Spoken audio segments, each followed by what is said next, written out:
Alright guys, how's it going? Welcome back. Today I'm going to attempt to answer a question that I'm asked all the time. Should you buy a car that's been involved in an accident and then repaired? In the UK there are four main levels of write-off. There's category A and B, which can never be put back on the road. This is when they've been so badly damaged, usually by fire, there's just hardly anything left, so they can never be put back on the road because it would be deemed unsafe. Then you've got category C and D, which can be put back on the road once they've been repaired. Once those cars have been repaired, they'll always have this category C or category D title. Category C is deemed to be worse than D.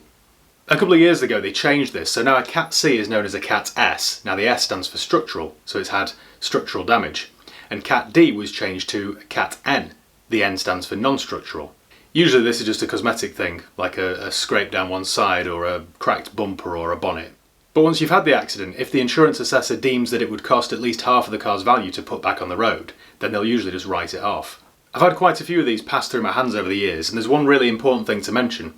If you buy a car from a private party, they don't have to tell you whether a car's been involved in an accident or not. But if you buy it from a dealer, then by law they must. This is why it's vital that you do a vehicle history check, even if you're buying it from a dealer, just to be on the safe side. When I was starting my business and I was desperate for stock, I hardly had any contacts in the trade.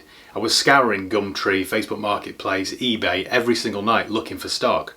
Looking to buy those cars that somebody had advertised, kind of poorly, or cars which needed a little bit of work that I knew that there was some profit in. So I'd sit there researching the brains out of these cars, making sure that there was some profit in, otherwise the whole thing's pointless. And a lot of them turned out to be Cat D or Cat C write-offs. And because they were sold privately, or being sold privately on Marketplace, there was no mention of that in the advert. It's something that you really need to be aware of, so without any hesitation, just do a vehicle history check.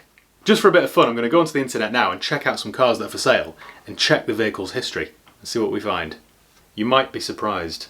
Right, the first one I've found is a Bmw X5. I've always been a fan of the X5, so let's check this one out. It looks quite nice in the photographs. It's done around 85,000 miles. This is kind of bang on what I would sell, but it's been involved in an accident. Now, you'd never know without doing a vehicle history check. There are lots of different companies out there that do these vehicle history checks, but I've always found Car Vertical to be the most thorough. They work in dozens of different countries. They give you loads of information. Sometimes it'll even show you the photographs of the damage that the car incurred. It works on motorbikes too. Right, so let's have a look at this BMW X5. According to Car Vertical, it was written off in 2019, and then again in 2020. Well, this has had an interesting life, hasn't it? Right, so it's a 2013 3-litre diesel automatic X5. It was written off in 2019 in April. Oh, look at the damage on this. And to look at it now, you'd never know, would you? The thing is, when buying a written off car, I always say in videos that most cars have had some paint work. Most cars will have had a bumper repainted or a bonnet painted because of stone chips or a scratch or things like that. That doesn't really put me off buying a car, but that would. That's had a proper whack. And you'll just know that even if it's been repaired to a high standard, you'll still have some issues with it. That's why you've really got to do a vehicle history check before you hand over any hard-earned cash. I do it now every single time I buy a car without fail. I just don't trust anyone anymore. By now, especially after looking at that wrecked X5, you're probably thinking, well, why bother buying a written off car? Why don't you just buy an honest one that hasn't been involved in an accident? Well, like everything in life, it comes down to price. And there are some substantial savings to be made if you're happy to buy a written off car. If you go onto Auto Trader, whichever cars you're looking at, the top 10, I suppose, the cheapest, will always be Cat Ds, Cat Cs, Cat Ns, Cat Ss. Have a look for yourself. And they're always about 25 to 30% cheaper, so it is a big saving. I can see why some people are tempted. Now, of course, it'll always be cheaper, so if you buy it for 25 or 30% less than something else that hasn't been involved in an accident, when you come to sell it, it'll still be worth 25 to 30% less than the equivalent. So it isn't as if you can buy it and then profit on it because, that isn't the case. It will always be worth less. Personally, if I was spending £10,000 or more on a car, I wouldn't even entertain a written off one. I'd just try and find a nice, genuine one. But if I didn't have that much money to play with, if I only had £3,000 or £5,000 to spend, then I probably would be tempted. I mean, think about it. Would you rather buy a 2005 Ford Focus for, say, £2,000, or for the same sort of money, would you buy a 2010 Ford Focus that's been involved in an accident? I think I'd have the newer one. In fact, I know I'd have the newer one, because you'd run it for 2 or 3 years and then just scrap it, so you haven't really lost any money. And for those 2 or 3 years, you've got a much newer, nicer car. It literally makes no difference, and it's at this price point where buying a written off car actually makes sense. That way at least you can get your use out of it and then just sell it on cheaply or just scrap it and you haven't lost anything. Whereas I think if you buy one that's worth £20,000 or £50,000 even, you see these all the time on Auto Trader, I just think, who's going to buy that? When you're done with it and you want to sell it on, it's always going to have this salvage title against it, so who's going to want that? I know they'll always look like good value even at the £50,000 price point, but I just think when you're attracting that kind of audience, that kind of market, the average person that's got £50,000 for a written off R8 or, you know, Lamborghini Gallardo has got £60,000 for one which hasn't hit a lamppost at speed. And I know which one I'd rather buy. Occasionally I'll be driving along, and I'm sure you've done this as well, and you'll see something drive past you, something nice, and you think, I'll have a look on Auto Trader and see what they're fetching. It happened recently. I was on the way to Malaga Airport and a Ferrari California drove past. And I thought, they're getting on a bit in age now. They're probably not all that desirable. Wonder how much they're fetching. So when I got to the terminal, I checked out Auto Trader, and sure enough, there were loads of Cat Ds that were £10,000 or £15,000 cheaper than a non-written off car. And I was just thinking, if you're going to spend £65,000 on a Ferrari California, I'd rather spend £80,000 on one that hasn't been involved in an accident. So I don't really know, I don't know who the audience is, to be honest. Who's going to spend 65 grand on a car that's been rolled? In fact, let's have a look at something like that. So I'll go on to Auto Trader. Obviously it's in my favourites. Let's have a look at a Ferrari 430. They should be quite cheap now, shouldn't they? Right, there's a 430 Spider. This has been written off. Right, so it's a 2005. It's manufactured in Italy. Right, it's had a private reg plate, a couple of private reg plates, another private reg plate, another private reg plate. Right, let's get down to the damage. See if it shows us any pictures. This particular one I'm looking at hasn't been loved. I mean, forget the fact that it's been involved in an accident. All the previous MOTs have got advisory items. You just think, if you were in a Ferrari and then you take it for an MOT and it advises on near side front tyre worn close to the legal limit, you'd get it replaced, wouldn't you? Surely. You wouldn't leave there thinking, oh, I'll do it next year. Anyway. This particular car suffered damage in 2018 by fire. So, let's have a look at the pictures. Yeah, it was written off in June 18. Oh dear, right. Well, that has had... That's terrible. That breaks my heart to look at. That's terrible. And like I said with the X5, I don't care how good the body shop is, I just wouldn't want to drive something that's ever looked like that. I'd rather spend a little bit extra and buy a nice genuine one. The only time that would be appealing is if that was 20 grand but a non-written off car was 60 or 70, then I could see the appeal. You just take a risk. But when it's only 25% less, I just wouldn't advise you do it. The thing is, if you are looking at the higher end of the market, yes, you'll spend £80,000 or whatever on whatever car it is you want to buy, but when you come to sell it, it'll still be worth a decent amount of money.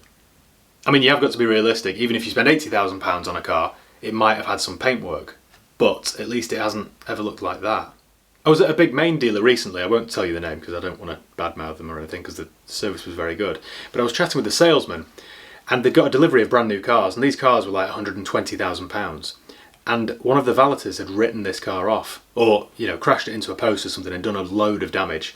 So it was at the body shop having all this, you know, all these new panels fitted.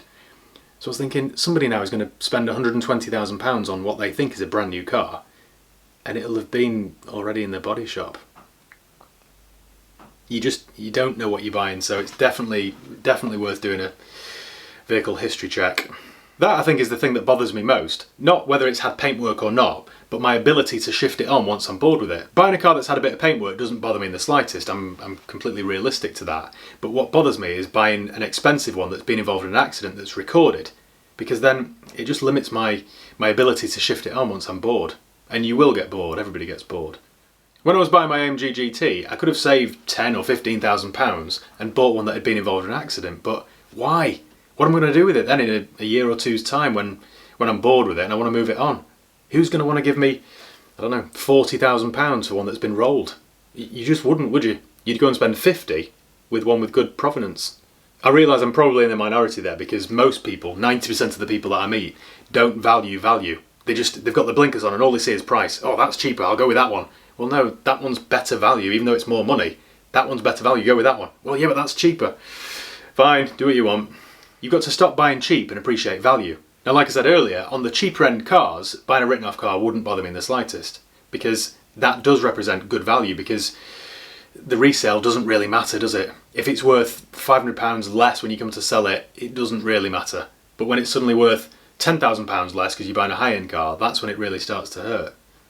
Another thing to worry about if you're buying a written off car is the quality of the repair. I've handled a few of these cars over the years, and some you just really can't tell where the accident was, and others it's quite obvious. And as good as, or as hard as they've tried to make it good and nice, it still has things like water leaks. Every time it rains, the boot fills up and things like that because the seals don't fit properly. You've got to be really careful. On the other side of the coin, I've seen cars that have belonged to mates of mine that have been involved in accidents, and they've had such minor damage, and the insurance assessor has written them off. Now, if that were my car, I'd just buy a new rear bumper or paint the boot lid or whatever the damage is and just get on with it. But the insurance assessor, because they have to do things by the book and over allow massively on new parts, not used, more often than not, it just isn't worth repairing.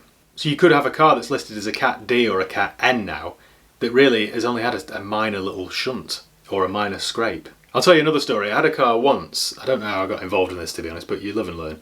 It was right at the start of my car dealing career, I guess. And I was selling it on behalf of somebody else, which again is something that I never do these days. And it was a Golf, quite a modern Golf match, a really boring spec. But it had been written off, somebody had bought it from the insurance company, and then they made it look like a GTD. So it really looked the part, but it wasn't, it was just a boring match. But they'd put I don't even know what you call those seats, the tartan seats in it, like the bucket seats, and it looked just like a GTD. Because it was cheap, I sold it quickly, and the guy that bought it, luckily for me, he was a really nice, amicable chap. He had no end of trouble with it. Loads of warning lights on the dash because there were faults with the wiring and the sensors, and doors didn't shut properly. Some of the rear tail lights didn't flash as they should. It was a proper basket case. And that's because somebody bought it cheap. It had been involved in an accident, and then they'd cocked it up to make it look better. So that's what you're up against. And again, I think that was a £10,000 or £12,000 car, and I wouldn't want to have that much money tied up in something that was on the register. But as I say, if it was a cheap car for £5,000, it wouldn't bother me in the slightest, because you get much more car for your money, you get much better value. A friend of mine once had the car written off because it was involved in a freak flash flood, so it was flood damaged. So they wrote it off. Now, to give you an example of what that looked like, this VW Scirocco has also been flood damaged. And look at the state of it. It's got what looks like seaweed through the front grille. The inside's mouldy, soggy. You can imagine the smell, can't you? You will never get rid of that smell. And if you look there behind the gauge cluster, you can see where the water's been. No amount of work will get that car looking right again. So that's the kind of thing that you need to avoid, really. Which is why it's so crucial that you do a vehicle history check. It amazes me, really, in the age of the internet where everybody does thorough checks on everything. Before they buy a house, they go onto Zoopla, Rightmove, check out the schools, check out the area, check out the crime. Before they go to a restaurant or a hotel, they check out the reviews online. And yet when people buy a car, they don't check out its history. It makes no sense to me. Something else really important to think about before you consider buying a written-off car is the insurance implications. Because lots of big insurance companies won't insure a written-off car fully comp. They'll only do third party. There are some exceptions, but the majority will only cover it third party, because they know that it's been in a bump already. The same is true of a lot of finance companies. A lot of them won't lend on a written-off car.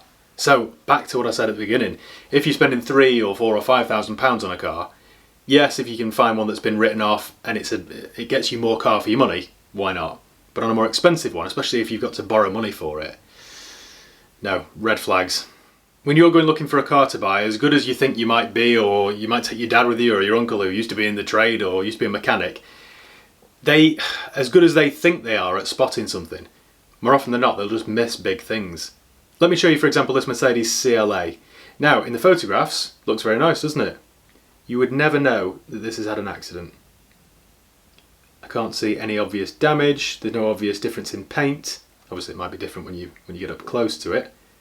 But it looks okay, doesn't it? Well, look at the damage it had. That's a mess. I wouldn't want to drive that unless it was so cheap that I just thought, well, I'll just use it and run it into the ground. I wouldn't want to give good money for that. Definitely not. The airbags have gone off. You just don't know what other damage has gone on behind the scenes that you'll never see. I had this happen once to me with a Bmw 3 Series. I'd sold this car, it was a non-written off car, it was a very genuine, nice car. I sold it, I was taking it down to my MOT station for an MOT, and somebody smacked into the back of me while I was driving it. It damaged the boot lid, the rear bumper, and a little bit of the wing and the back lights. Now the insurance company decided to write that car off because they said it wasn't worth repairing. Bear in mind they paid me out fully, so I think it was a £5,000 car, so they paid me out the £5,000 on this guy's insurance.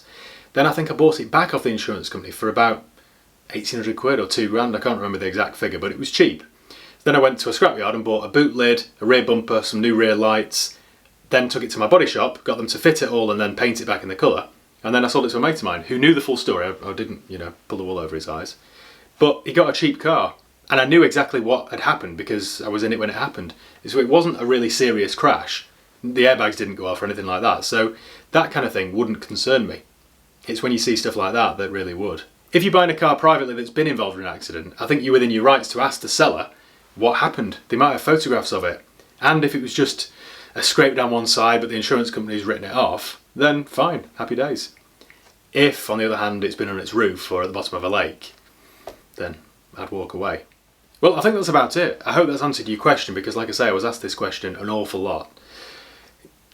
Again, people are just attracted to the price rather than the value of it. So, yes, it can be tempting. It depends on your own finances and your own circumstances. If it's a cheaper car, yes, I would go for it. If it's a more expensive one, you're best off avoiding it. So yeah, check out Car Vertical. Click the link below in the video description for 10% off, or use the promo code HIGHPEAK. And yeah, I'll see you next time. Cheers, guys.